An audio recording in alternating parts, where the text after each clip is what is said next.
નમસ્તે વિદ્યાર્થી મિત્રો, આજે એકાઉન્ટની અંદર આપણે ચેપ્ટર નંબર 6 ભાગીદારની નિવૃત્તિ અને મૃત્યુ વિશે ચર્ચા કરીએ. ભાગીદારની નિવૃત્તિ મૃત્યુ કોઈ પણ ભાગીદાર છે એ પેઢીમાંથી છૂટા એટલે એને કહેવાય ભાગીદારની નિવૃત્તિ. છૂટું થવું, પેઢીમાં હવે એ કાર્ય કરે એમ હોય. આ ચેપ્ટરની અંદર કયા કયા મુદ્દાઓનો અભ્યાસ કરવાનો છે અને કેટલા ગુણનું આ ચેપ્ટર છે. તો સૌપ્રથમ જોઈએ તો આ ચેપ્ટરની અંદર ટોટલ આપણે 9 મુદ્દાઓનો અભ્યાસ કરવાનો છે. એમની અંદર જોઈએ તો પ્રસ્તાવના, ભાગીદારીની નિવૃત્તિના સંજોગો, કેવા સંજોગોમાં ભાગીદાર છે નિવૃત્તિ લઈ શકે અથવા તો નિવૃત્ત થાય, મહત્વની હિસાબી બાબતો અને એની હિસાબી અસરો, ત્યાર પછી નફા નુકસાનના નવા પ્રમાણની અને લાભના પ્રમાણની ગણતરીઓ, કોઈ પણ ભાગીદાર છે પેઢીમાંથી છૂટો થાય ત્યારે એમનો લાભનું પ્રમાણ, છૂટો થાય છે જે ભાગીદાર એ ભાગીદારનો ભાગ છે અન્ય ચાલુ ભાગીદારોને મળવાપાત્ર, એટલે નવા પ્રમાણની અને લાભના પ્રમાણની ગણતરીઓ, પાઘડીની હિસાબી અસરો, મિલકતો અને દેવાનું પુનઃ મૂલ્યાંકન, અનામતો અને નહીં વહેંચાયેલ નફા નુકસાનની વહેંચણી, નિવૃત્ત થતા ભાગીદારને ચૂકવવાપાત્ર રકમ નક્કી કરવી અને નિવૃત્ત પામનાર ભાગીદારને ચૂકવવાપાત્ર રકમ નક્કી કરવી અને તેમના વહીવટકર્તાઓને ચૂકવણી. આટલા મુદ્દાઓનો આ ચેપ્ટરની અંદર આપણે અભ્યાસ કરવાનો છે. આ ચેપ્ટર કેટલા ગુણનું છે? તો કે આ ચેપ્ટર 9 ગુણનું છે, જેમની અંદર એક એમસીક્યુ અને એક 8 ગુણનો મોટો દાખલો પૂછાય. એટલે બે વસ્તુ આ ચેપ્ટરની અંદરથી પૂછાય, એક એમસીક્યુ અને એક 8 ગુણનો મોટો દાખલો. એટલે ટોટલ આ ચેપ્ટર 9 ગુણનું છે.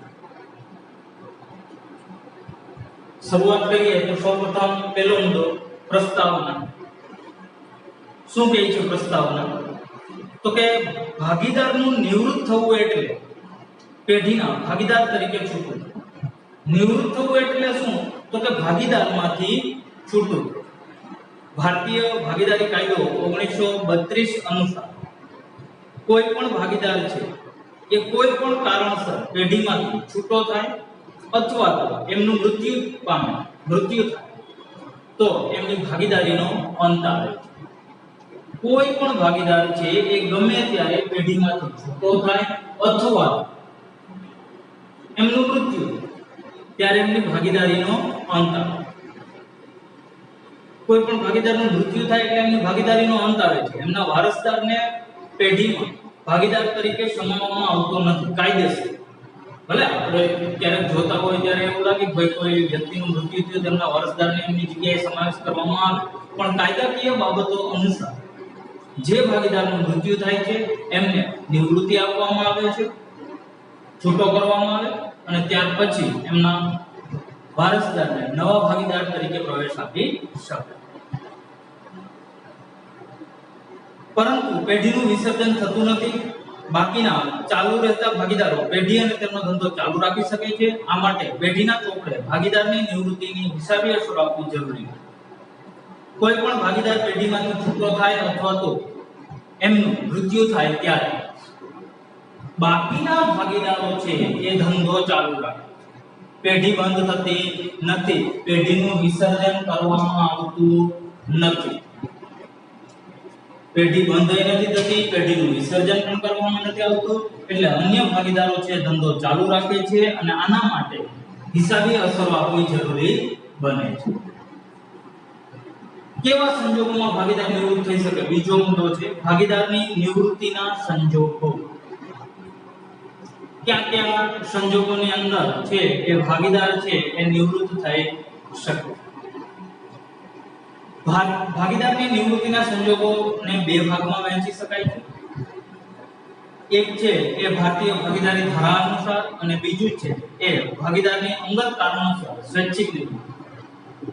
ભારતીય ભાગીદારી કાયદા અનુસાર પણ ભાગીદાર નિવૃત્ત થઈ શકે અને બીજું શું કીધું તો કે ભાગીદારની સ્વૈચ્છિક નિવૃત્તિ. પેલું આપણે જોઈએ ભારતીય ભાગીદારી ધારા. ભારતીય ભાગીદારી ધારા કાયદો 1932 ને અનુસાર કોઈ પણ ભાગીદાર છે એ નીચેના સંજોગોની અંદર પેઢીમાં નિવૃત્ત થઈ શકે, છૂટો થઈ શકે. એમાં અંદર પેલું આપેલું છે સર્વસંમતિ. સર્વસંમતિ બધા જ ભાગીદારો એ છૂટો થવા માટે સંમતિ આપે તો ભાગીદાર છે પેઢીમાંથી નિવૃત્ત થઈ શકે.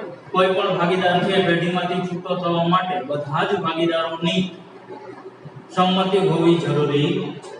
ત્યાર પછી બીજું કીધું નોટિસ દ્વારા. કોઈ ભાગીદાર છે નોટિસ દ્વારા પણ છૂટો થઈ શકે.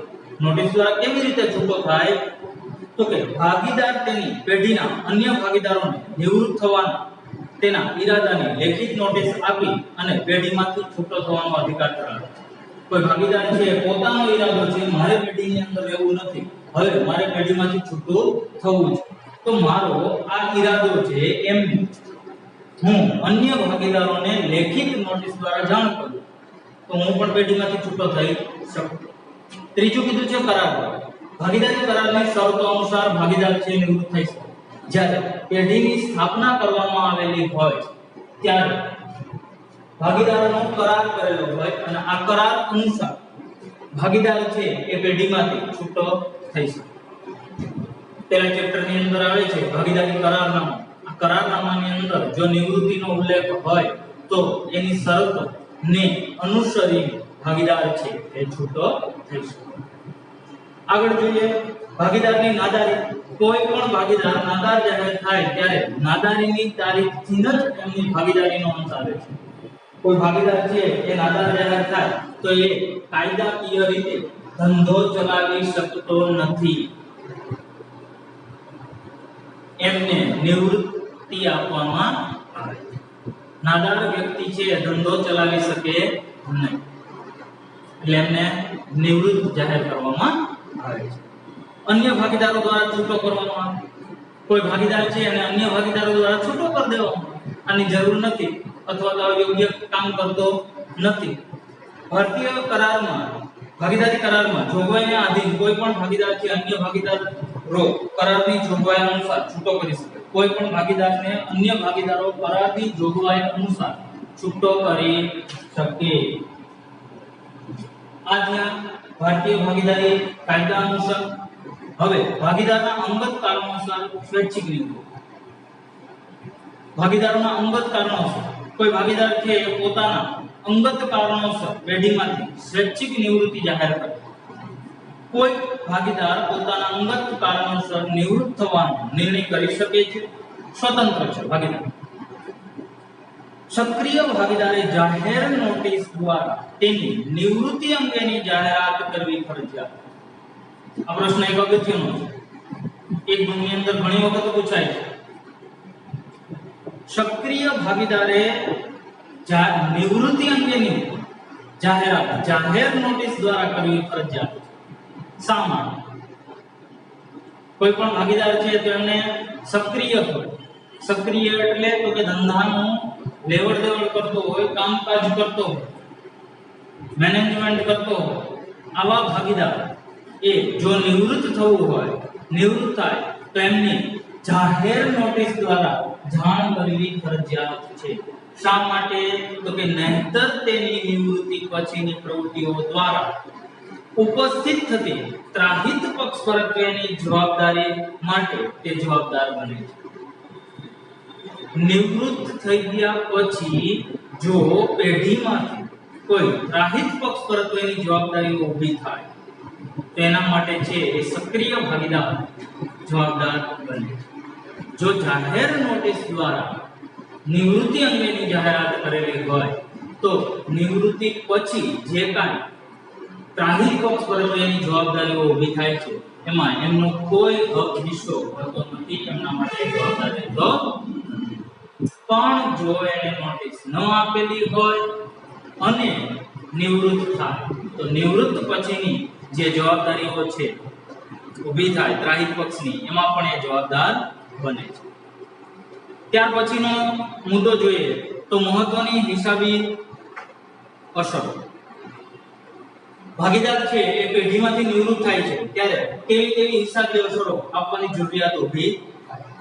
જ્યારે પેઢીનો ભાગીદાર પૈકી કોઈ ભાગીદાર નિવૃત્ત થાય કે મૃત્યુ પામે અને બાકીના ભાગીદારો પેઢીનો ધંધો ચાલુ રાખે તો નિવૃત્તિની તારીખથી પેઢીના ચોપડે હિસાબોમાં નીચે મુજબની બાબતો ધ્યાનમાં લેવી જરૂરી છે. કોઈ ભાગીદાર છે પેઢીમાંથી છૂટો થાય અને બાકીના ભાગીદારો ધંધો ચાલુ રાખે છે તો નિવૃત્તિની તારીખથી હિસાબોમાં ફેરફાર કરવો પડે. કારણ કે ભાગીદાર છે જે છૂટો થઈ ગયો છે એ પછી પેઢીમાં હકદાર છે.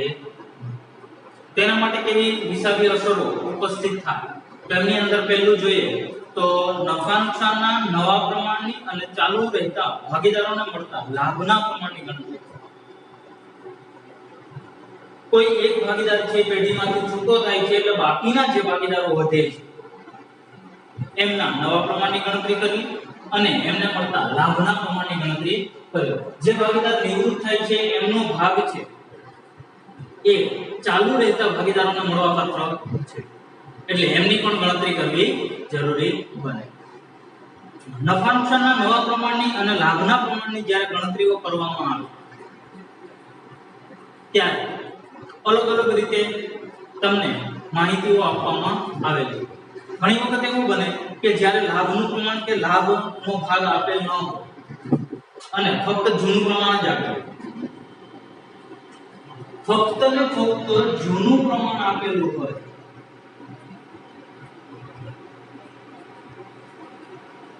આ આપેલું લાભ કે લાભનું પ્રમાણ આ બે વસ્તુ આપેલ ન ત્યારે જૂનું પ્રમાણ જ નવું પ્રમાણ ગણાય. કેવી રીતે? તો કે ધારો કે ત્રણ ભાગીદારો છે A, B અને C. એમનું નફા નુકસાનનું પ્રમાણ છે 3:2:1. હવે આમાંથી C ભાગીદાર નિવૃત્ત થાય છે તો અહીંથી C નો ભાગ ગયો. વધ્યું કોણ? તો કે A અને B. તો A/B બરાબર 3/2. આ થયું એનું નવું પ્રમાણ. ક્યારે? તો કે ફક્ત જૂનું પ્રમાણ જ આપેલ હોય, લાભ કે લાભનું પ્રમાણ આપેલ ન ત્યારે નવું પ્રમાણ તમને તરત જ મળી જશે. અને એક બીજું હૃદય થશે નવું પ્રમાણ ડાયરેક્ટ તમને મળી ગયું.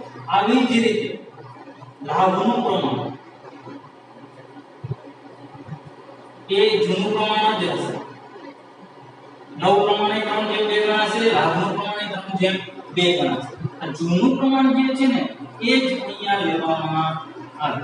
ત્યારે ફક્ત જૂનું પ્રમાણ આપેલું હોય, લાભ કે લાભનું પ્રમાણ આપેલ ન હોય ત્યારે. જ્યારે બીજો મુદ્દો છે આ એક પહેલું છે. આવી જ રીતે બીજું જોઈએ જ્યારે ચાલુ રહેતા ભાગીદારને થતો લાભનો ભાગ આપે. શું આપેલો હોય? તો કે લાભ આપેલો કે જૂનું પ્રમાણ તો હોય જ ન હોય તો 1:1 ગણ લેવામાં આવે છે. અને લાભ આપેલો હોય તો નવું પ્રમાણ કઈ નથી કરવાનું, આપણે સરળ કરી જૂનું પ્રમાણ પ્લસ લાભ એટલે નવું પ્રમાણ. આ સૂત્ર થયું નવું પ્રમાણ બરાબર જૂનું પ્રમાણ પ્લસ લાભ. ત્રીજો મુદ્દો એ આવો આપેલો છે. ત્રીજું જ્યારે ચાલુ રહેતા ભાગીદારને થતા લાભનું પ્રમાણ આપેલું. શું આપેલું હોય? લાભનું પ્રમાણ. એક જૂનું પ્રમાણ આપેલું હોય પ્લસ બીજું શું આપેલું હોય? તો કે લાભનું પ્રમાણ. તો લાભના પ્રમાણ પરથી પહેલા તમારે શું મેળવવું પડશે? લાભ મેળવવો પડશે. લાભ મેળવવા માટે તમારે સૂત્ર મૂકવું પડશે. લાભ બરાબર સામાન્ય રીતે લાભનું સૂત્ર એવું છે નવો ભાગ માઈનસ જૂનો ભાગ, પણ અહીંયા એ સૂત્ર નહીં આવે કારણ કે આપણી પાસે નવું પ્રમાણ છે નહીં. એટલે લાભ બરાબર નિવૃત્ત ભાગીદારનો ભાગ ગુણ્યા લાભનું પ્રમાણ. નિવૃત્ત ભાગીદારનો ભાગ ગુણ્યા લાભનું પ્રમાણ એટલે તમને ભાગ મળશે અને લાભ મળી ગયા પછી શું કરવાનું તો કે નવું પ્રમાણ બરાબર જૂનું પ્રમાણ વત્તા લાભ. અને હજી એક મુદ્દો છે જેની અંદર તમને કહેવામાં આવે નવું પ્રમાણ આપેલું હોય અને જૂનું પ્રમાણ આપેલું હોય તો તમને જરૂરિયાત ઊભી થાય તો ફક્ત ને ફક્ત લાભની જરૂરિયાત ઊભી થાય અને લાભનું સૂત્ર છે નવો ભાગ માઈનસ જૂનો. આ નફા નુકસાનના નવા પ્રમાણની અને જૂના પ્રમાણની ગણતરીઓ આટલા સંજોગોની અંદર કરવામાં આવે. ચાર સંજોગો છે.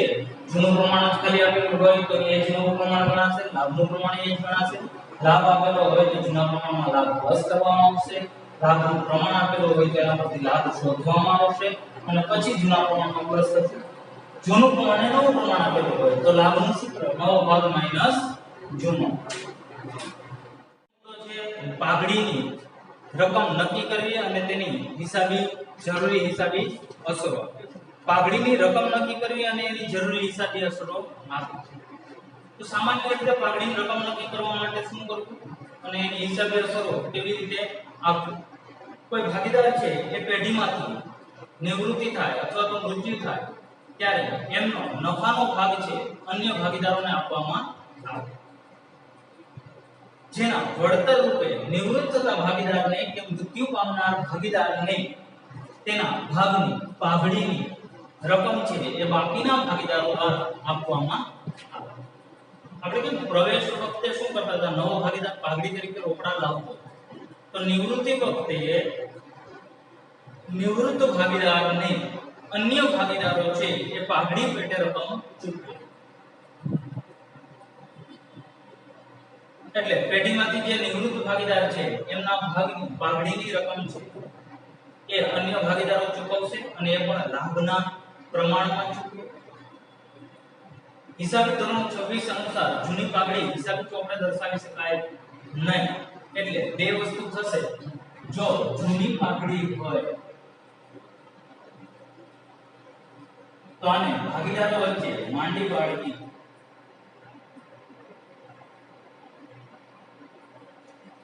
માંડી પાડવા માટેની હિસાબી અસર શું થાય તો કે બધા જ ભાગીદારોના મૂડી અથવા ચાલુ ખાતે ઉધાર તે પાઘડી ખાતે જમા. માંડી પાડવામાં જૂની પાઘડી હોય તો જૂના પાકા સરેમ પાઘડી આપેલી હોય તો એના ભાગીદારો વચ્ચે માંડી પાડવામાં આવે. ત્યાર પછી તો કે નવી પાઘડી નવું મૂલ્ય નક્કી કરવામાં આવે તો નિવૃત્ત ભાગીદારને નવી પાઘડીમાંથી હિસ્સો આપવો પડે. તો બાકીના ભાગીદારો છે એમને લાભના પ્રમાણમાં હિસ્સો આપશે. તો આના માટે મોટા ભાગના દાખલાઓની અંદર પાઘડીની સીધી અસર થાય. પાઘડીની સીધી અસર કરવા માટે આપણે એક રીત કરીએ છીએ. શું કરીએ છીએ તો કે જૂના પ્રમાણમાંથી નવું પ્રમાણ બાદ માઈનસ આવે તો ઉધાર અને પ્લસ આવે તો પાઘડીની સીધી અસર થાય. સામાન્ય રીતે પાઘડીની સીધી અસર કેવી થાય તો કે ચાલુ રહેતા ભાગીદારોના મૂડી અથવા તો ચાલુ ખાતે ઉધાર તે નિવૃત્ત ભાગીદારના મૂડી ખાતે જમા. લાભના પ્રમાણમાં ઉધાર થાય અને ત્યાગના પ્રમાણમાં જમા. લાભના પ્રમાણમાં ઉધાર અને ત્યાગના પ્રમાણમાં જમા. લાભ છે હંમેશા જૂના ભાગીદારો કરતા હોય છે, જ્યારે ત્યાગ છે એ નિવૃત્ત ભાગીદાર. ત્યાર પછીના મુદ્દાઓની ચર્ચા કરીએ આપણે તો મિલકતોનું પુનઃ મૂલ્યાંકન અને જવાબદારીઓની પુનઃ આકારણી કરવી. તો પુનઃ મૂલ્યાંકન ખાતું અને મિલકતોની કિંમત, મિલકતોને દેવાની કિંમતમાં વધારો ઘટાડો કરવો એ આપણે આગળ શીખી ગયા છીએ.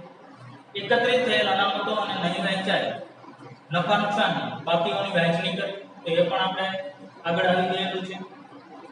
એકત્રિત અનામતોની વહેંચણી chapter number 4, chapter number 5, chapter number 6 અને ચેપ્ટર નંબર 7 અને ચાર ચેપ્ટરની અંદર આ નોંધ આવે છે. ચેપ્ટર નંબર 4 ની અંદર પેજ નંબર 127 અને 128 પર આ નોંધ આપેલી છે. ત્યાર પછી નિવૃત્ત થતા કે મૃત્યુ પામનાર ભાગીદારને ચૂકવવા પત્ર રકમ નક્કી કરવી. કોઈ ભાગીદાર છે નિવૃત્ત થાય છે તેમને કેટલા રૂપિયા ચૂકવવાના છે, એમની મૂડી ખાતાની આખરની બાકી શું છે એ નક્કી કરવામાં આવે અને એ નક્કી કર્યા પછી એમની લેણી નીકળતી જે રકમ છે એમની ચૂકવણી કરવી. એમને કેવી રીતે રૂપિયા ચૂકવવા.